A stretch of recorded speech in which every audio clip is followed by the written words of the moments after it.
flame of these heirlooms had a pistil that was inside that sheath. So that's why I'm saving this variety, because I know it's there. I didn't cage it or anything. It's safe from cross-pollination. Most of it is going to be self-pollinated, but if there is an insect walking across it, there could be some cross-contamination. So this is another case, like taking the umbel, bagging the umbel. A lot of times tomatoes, you'll see the flowers in clusters. You can put a little bag around that cluster when you see that the blooms are developing, and then you know that's your way to isolate that particular tomato. And a lot of these that have the protruding pistil are what are praised heirloom tomatoes. They're older varieties that have not been bred to be more controlled self-pollinators. So that is a very easy method, because it doesn't take much. It's just a nice loose towel can even do that, or a piece of fine mesh netting can do that, and a tie around that. So that's one way you can do that. And knowing what I know now, just to point out, mistakes are learning opportunities. They're never failures. Don't even think about failure. It's just we're moving forward. For my next year would be to go ahead and bag some of those tomatoes, and I'd select a few times and make sure they got pollinated, and then I'd tag them, and then I would look at those fruits and say, which are true to type. See, the two that I did there were a little longer. They called pear-shaped, and this is more round, and this is kind of peewee. So I just wanted to point that out, that you're always looking for that. Always looking for, what do I like, or what is true to type. So if you want to maintain the true to type, you would pick those fruit. If you happen to say, I like the more round, I might kind of start moving that selection, and then you label. So tomatoes and peppers are at risk for cross-pollinating, but they're pretty easy to handle because they're primarily self-pollinating. Okay, we're going to talk about another one of my experiments that has had trouble over time. I have been working many years to grow beets, because one of my themes in my I lived a decade in southeast Montana, and I got where I found some things are a lot of work, and what's not a lot of work in that region is like mini Siberia is beets. It's no wonder that people will grow beets and rutabagas and parsnips, because they grow really well, and that's something to be mindful of. What varieties do I want? Do I want to have a lot of work involved?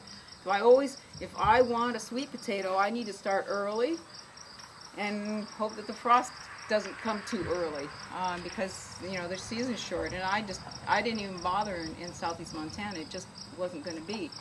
But I can choose things that work with the environment and ease my load, and then save my energy for something that I really, really would like to have, and go from there. So a beet. A beet is an example of a root that is a biennial. So the plant grows and stores energy in this root, and that is one that needs to winter over. It needs a cold snap before it will turn around, regrow in spring, and say it's time to seed. And so what we do is mimic that. And another example in nature here is burdock. If anybody has burdock that they wish they didn't have, it's a biennial. It grows a leaf, and then next year it puts out the little stick to your seeds. So we take that beet and either winter it over the ground, mulch it over, or pull it out and keep it in a root cellar and bring it back out. So I did that with beet. I grew an heirloom beet, Detroit Tark Red it's called, and I had it, and I planted it in the ground. I had my variety of beets, and they were growing these wonderful greens, but it happened really early, and I went out one day, and every doggone one was pulled up by the deer. Every one of them, and just munched. And of course, I was not happy about this. But it told me, it's a good thing, and we're in this position where we can get more seed. But if that were my only seed, I'd be going, oh my God. So it's just, I balance those things, that we are in a great position here where those aren't at risk. That's not at immediate risk. But for me, part of seed saving is keep it in my mind, just like you keep a tire in your car. You know, how can things be? How do I want it to be? And how can I prepare? And what role is mine? And if you're not a gardener or not a seed saver, well, this isn't your job. But if you're drawn to this, and you find you enjoy it, and you feel a sense of this is, I feel purpose with this, this is important to me, then take it on and keep learning these skills and keep practicing. You're honing skills. And every time you hone a skill, you're teaching you how to build a strength that you can apply in another area of your life. I mean, this is my philosophy that carries out in other areas. Is if you follow your bliss, as Joseph Campbell says, and you start learning something all the way to become excellent at that, you can, at another point in your life, carry that forward and have success, because you've learned how to excel at something, and it's in you how to do that. So this is an example of saying, okay, here is a seed. The deer got it. Okay, so I said, okay, I guess I buy some more seed and start again. Well, now this year, I said, okay, well, I've done the saving it over part. How about if I just start with the beet? So I went and I got a beet. I got a group, half a dozen organic beets from the co-op.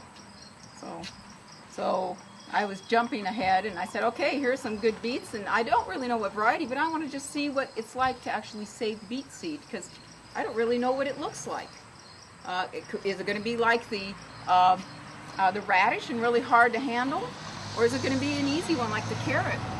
So I just wanted to see that, and I wanted to be able to share about that. Well, those beets didn't winter over, so they never bolted the seed. So I guess part of my story is just saying, you know, it doesn't always work, but you keep doing things. So this year, where I'm having what I'd call success, is I got a number of really what I think are nice delicata squashes. There is also isolation by distance, and when I talk about the squashes, we're growing 4 different species of squashes, and you know, I have a zucchini here and a delicata and a gourd. If I grow one variety, they are separated by their species, and then you need distances from other varieties. And if you don't know, you need to do hand pollinating. But for instance, at Seed Savers Exchange, the ones who produced this book, it's a great book. They had a weekend, their expose here this summer, and I went for the first time. I'd been wanting to go for a decade, and I got to go this year because it's just up north. They do a lot of isolation. They have isolation gardens. They're basically that are half a mile apart from each other with forest all around. So they have geography of a forest, little valleys to isolate, where they can grow a patch of corn, which is wind pollinated from another little patch of corn, and they don't get cross-pollination, and from the corn farmers 2 miles away. So that's a distance isolation when you know that a variety is at risk. They also have isolation with cages. They have these huge cages, and they actually have little bee nuke hives that are in there as pollinators that fly around in that big cage. It's the size, twice the size of this area here, to do their isolating pollinating. Another way to isolate, in my example would be with onions, is time. Different varieties will bloom at different times. There is a winter over onion that comes up right away. Does anybody have that in their garden? It just comes up first thing in the spring, and then these big heads go to bloom. Well, they bloom. If you wintered over another variety of onion, you know, your typical table onion, let's just call it, they bloom a lot later. So what you have is time. You can plant one variety of lettuce and then another variety of lettuce,